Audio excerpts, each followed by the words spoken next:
terima kasih Gus Roy. Langsung ke pertanyaan dari Daizon Patinasari. Di bawah penindasan dan ketidakadilan yang menyengsarakan banyak orang, mempertanyakan perihal kemahakuasaan dan kebaikan Tuhan, atau mungkin mempertanyakan ada di mana Tuhan ketika hal-hal buruk yang sistematis karena kekuasaan para penguasa itu terjadi kepada rakyat. Bagaimana akhirnya? Para teolog menjawab dengan berteodesi. Pertanyaan mendasar saya, bagaimana akhirnya teolog pembebasan berteodesi dalam menjawab permasalahan ini? Oh, jadi pertanyaannya ini adalah bagaimana akhirnya teolog pembebasan berteodesi dalam menjawab permasalahan ini? Mungkin itu pertanyaan untuk Bung Daniel. Teman-teman, Bung Daniel sama kawan-kawan, saya minta maaf gitu. Saya seperti harus undur diri dulu. Bung Daniel, mohon minta maaf saya senang sekali sebenarnya pengen ngobrol banyak. Karena lama nggak kontak sama Bung Daniel, tapi persis di jam yang sama ini sebenarnya ada rapat rapat asatid, rapat guru-guru pesantren untuk memikirkan apakah santri-santri segera kembali ke pesantren apa enggak. Saya harus hadir. Dari tadi udah dicolek gitu. Mohon maaf ya, kawan-kawan ya. Saya pikir Gus Daniel, Mas Daniel bisa menemani dengan baik. Terima kasih. Yuk, terima selamat kasih, malam. Assalamualaikum. Ya, thank you kawan-kawan.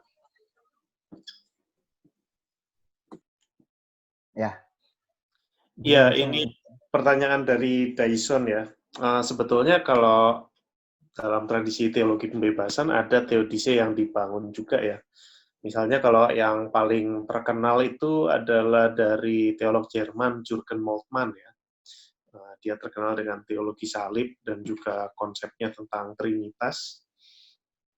Di mana kalau secara sederhana saja atau secara singkat dijelaskan itu ya Yesus itu simbol Allah yang tersalib ya, dia tersalib bersama-sama dengan manusia yang menderita di dunia. Jadi Allah ikut menderita bersama-sama dengan manusia yang tertindas dan jadi korban dari dosa struktural khususnya termasuk kapitalisme dan kolonialisme. Lalu juga Yesus yang tersalib itu bagian dari Trinitas.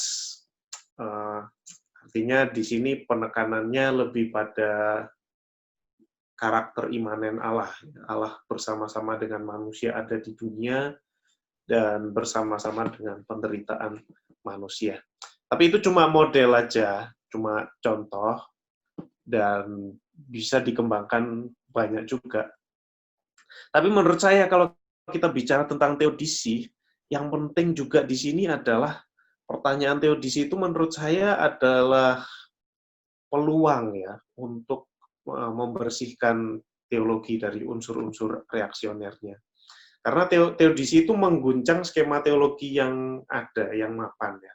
Yang kalau tidak dipermasalahkan dalam momen-momen tertentu, seringkali karena penderitaan, itu cenderung berpihak pada kepentingan kelas berkuasa. Dan untuk ini saya suka sekali itu dengan metodenya kalau dalam tradisi Marxis yang teologis itu Ernst Bloch ya, filsuf Jerman. Kalau dengan metode Bloch itu justru guncangan dalam skema ideologis termasuk skema teologis yang mapan itu justru mesti didorong kontradiksinya sampai titik terjauh. Dari sanalah baru akan muncul suatu utopia atau suatu impian yang baru, dan ini juga bisa berbentuk atau terekspresi dalam wujud teologi. Misalnya saja saya kasih contoh untuk teologi ya yang seringkali menjadi ekspresi kepentingan kelas berkuasa, itu kan soal ajaran tentang pemeliharaan Allah atau doktrin providensi ilahi. Saya kebetulan lagi mau menulis tentang hal ini juga. Jadi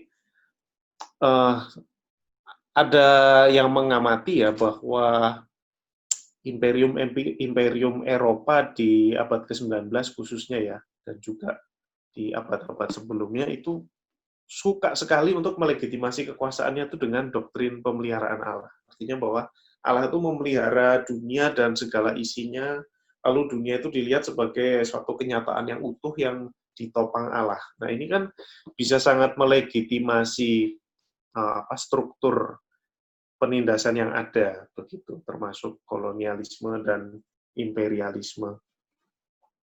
Nah, tetapi di sisi lain, kalau kita mau mendorong ya kontradiksi ya, kita mencari ya kontradiksi lalu berharap dari sana akan muncul sesuatu yang baru, kita bisa juga melihat kalau misalnya memang dunia ini begitu baik adanya, sempurna lah katakanlah ya.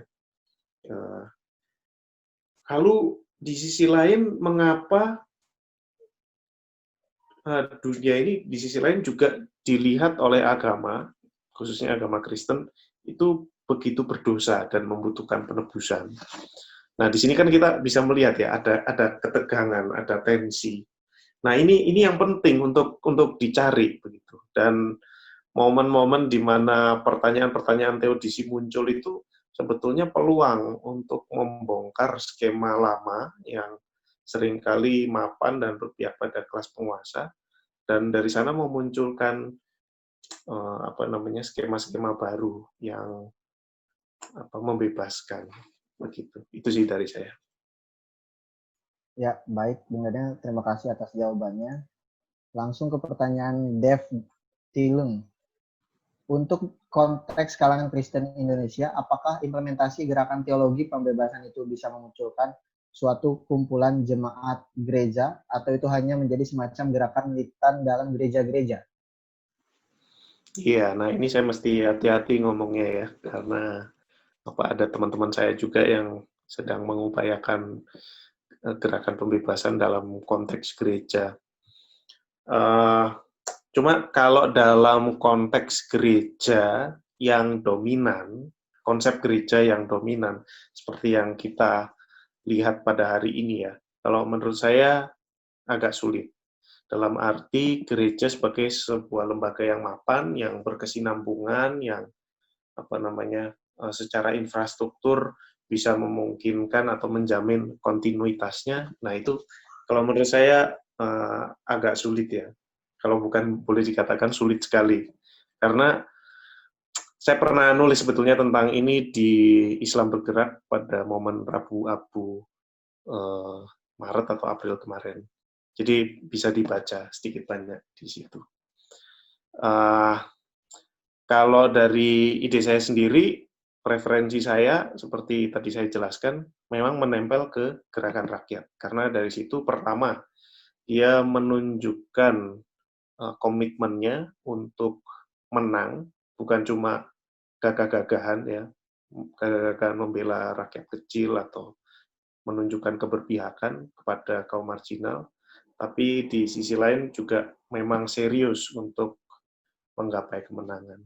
Dan yang kedua, karena dari situlah dia bisa mengeksplisitkan kontradiksinya.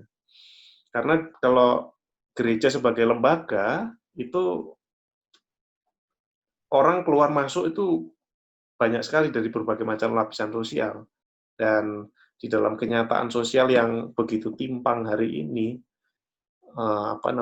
kelas-kelas yang berkuasa, kalau ada di situ, dia pasti akan memegang peranan yang sangat dominan. Itu saja sih dari saya. Ya, terima kasih Bung Daniel. Mungkin sekarang dari pertanyaan yang disampaikan via on-mic ya, mungkin dari Ditya Devia Madawan. Dan bisa di on-mic, nanti lanjut ke Singgih Rio Wicaksono. Ya. Assalamualaikum warahmatullahi wabarakatuh. Shalom, Om Swastiastu, Namo Buddhaya, salam kebajikan.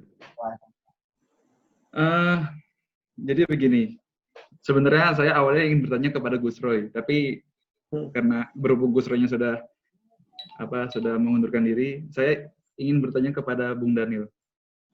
Saya masih terfikirkan bahwa ada selentingan dari golongan-golongan orang, bahwa ada yang mengatakan, ini saya ke Islam ya, bahwa orang yang cingkrang, orang yang berjenggot itu ciri-ciri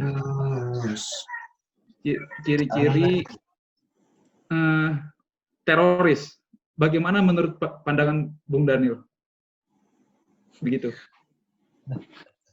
Waduh, ya itu sempit sekali ya. Karena kalau kita misalnya analogikan dengan contoh yang lain ya, misalnya Donald Trump kemarin foto bawa Alkitab di depan gereja, apakah kita bisa mengatakan bahwa orang yang bawa Alkitab di depan gereja itu fasis gitu? Itu kan apa namanya, sempit sekali dan terlalu menyederhanakan persoalan dengan stereotip gitu. Ya tentu saja saya nggak setuju ya dengan pendekatan yang seperti itu. Ya. Gimana? Cukup gitu ya? Oke, thank you. Mungkin sekarang dilanjut ke Singgi. Nah, sudah Singgi baru kita bacakan pertanyaan dari grup chat. Host bisa di on mic dari Singgi Priyo Wicaksono.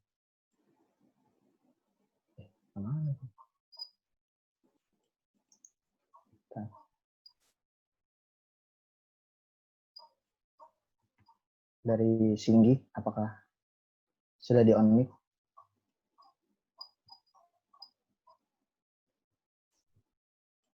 Ya, mungkin karena belum bisa di on mic, mungkin kita langsung bacakan pertanyaan via grup chat. Nah, ada dari Albert TS, masih tentang diferensi agama.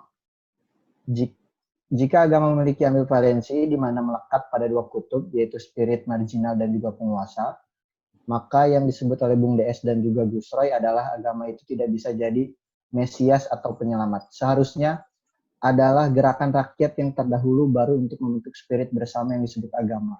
Dengan kembali kepada dasar awalnya, yaitu kegelisahan gerakan sosial dan suara ketertindasan bersama ilahi, maka apakah boleh dikatakan salah satu strategi untuk mengembalikan agama sebagai spirit gerakan rakyat harus berani terbuka berdialog bersama, dialog agama-agama sehingga membentuk teologi pembebasan yang utuh dan bersama melawan oligarki. Oh, mungkin simpelnya setiap agama bersatu gitu, melakukan dialog tentang narasi keagamaan untuk melakukan perjuangan rakyat mungkin. Gimana Bung Daniel jawabannya? Iya, apa namanya? Saya memang melihat dialog antar agama itu penting sekali ya, tetapi tentu saja bukan dalam modelnya yang seperti yang umumnya sering kita lihat ya, itu yang toleransi, pluralisme, itu yang sayang ini Gus Roy sudah nggak ada ya, sebetulnya bisa kita kritisi juga dan Gus Roy banyak mengkritisi itu juga ya. Itu seringkali menjadi bagian dari agenda deradikalisasi agama yang tidak jarang juga ada kepentingan kelas berkuasa yang menghinggapi acara-acara seperti itu. Nah, menurut saya penting sekali, khususnya di sini saya berbicara sebagai orang dari tradisi teologi Kristen ya. Semoga masih ada teman-teman yang Kristen yang masih on ya di sini ya.